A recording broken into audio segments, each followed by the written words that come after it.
Thank you, everyone. I really appreciate the opportunity to talk. What's dangerous about this is most of the principals that I'll be talking about are in the room with me. We got Jean and Pam and Tom's here, so if you see any of them starting to pick up some food or something like that, just give me a little sign. We're going to go through this quickly. There's Jean's got something ready. Done. I'm going to just go into this for just a second, and there's a short video that I would like to show and get it up front here. So it'll do a little bit of overview, and it's got all of this edited out. So we're at the Hodan Center. It's in Mineral Point, Wisconsin.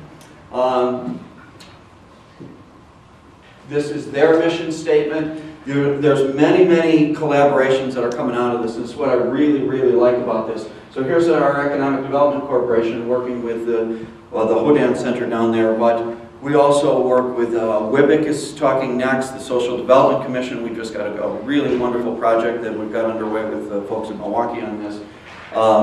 Lots of different new kinds of collaborations that can happen, and I think these small economic development corporations are really a cool platform for you all to take advantage of. They're not used to talking to folks in your profession, and they should be. I'll stop with that.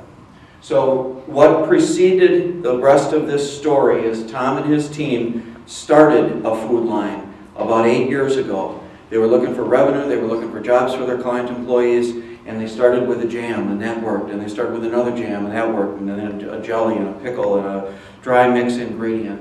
And they've built this up over time, where they've got their products into more than 700 stores in 26 states. This is, just like John was just talking about, this is food as economic development. When you don't have a lot to start with, you can start at this place. And now all of a sudden the rest of the world's catching up with us. Food is a very, very hot topic in economic development right now, especially this local foods business. And there's a big blue ocean, and we call it as economic developers, where there's a lot of opportunity to grow into this for all of our centers together.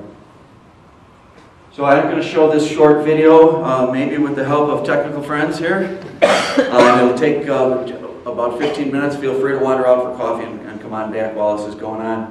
But it will do a nice overview that starts with Tom and ends with Tom, thankfully. And there's a little bit of discussion.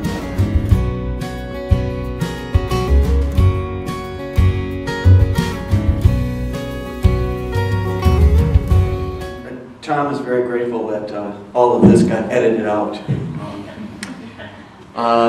A couple more I want to say about the collaborations that are really important here.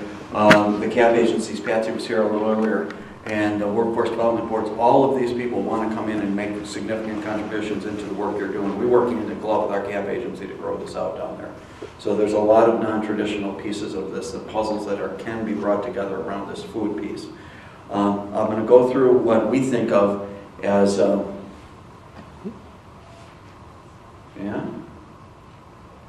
get to this. I'll get a quick little history of this, and then you're going to hear my flavor of why I think this particular experiment is worthy. This is not the answer to anything, but it's an answer that's working in a lot of fronts. It's making black ink. It's got all of the politicians that are looking for jobs and progress here interested. It's got funders interested, but most important, it's making new jobs every day. I said in the middle of this thing, we did 20 new businesses this year. That was the middle of the summer. There's at least 10 or 12 brand new businesses that have started in the last 2 months. This started out, Tom and his team down there, they had the first fast food franchise in the United States owned by a Center for People with Disabilities. Ran for 14 years. The highway bypassed it.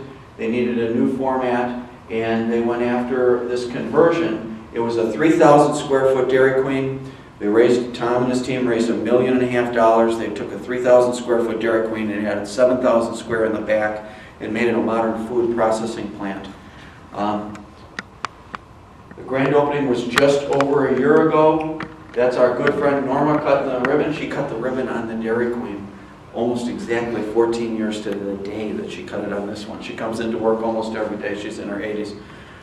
It's a wonderful facility for Norma, and it's a wonderful facility for all of us to work in. Our food processing director is in the middle there between us. That's Annette Pierce. We call her our food processing director and mistress of the universe.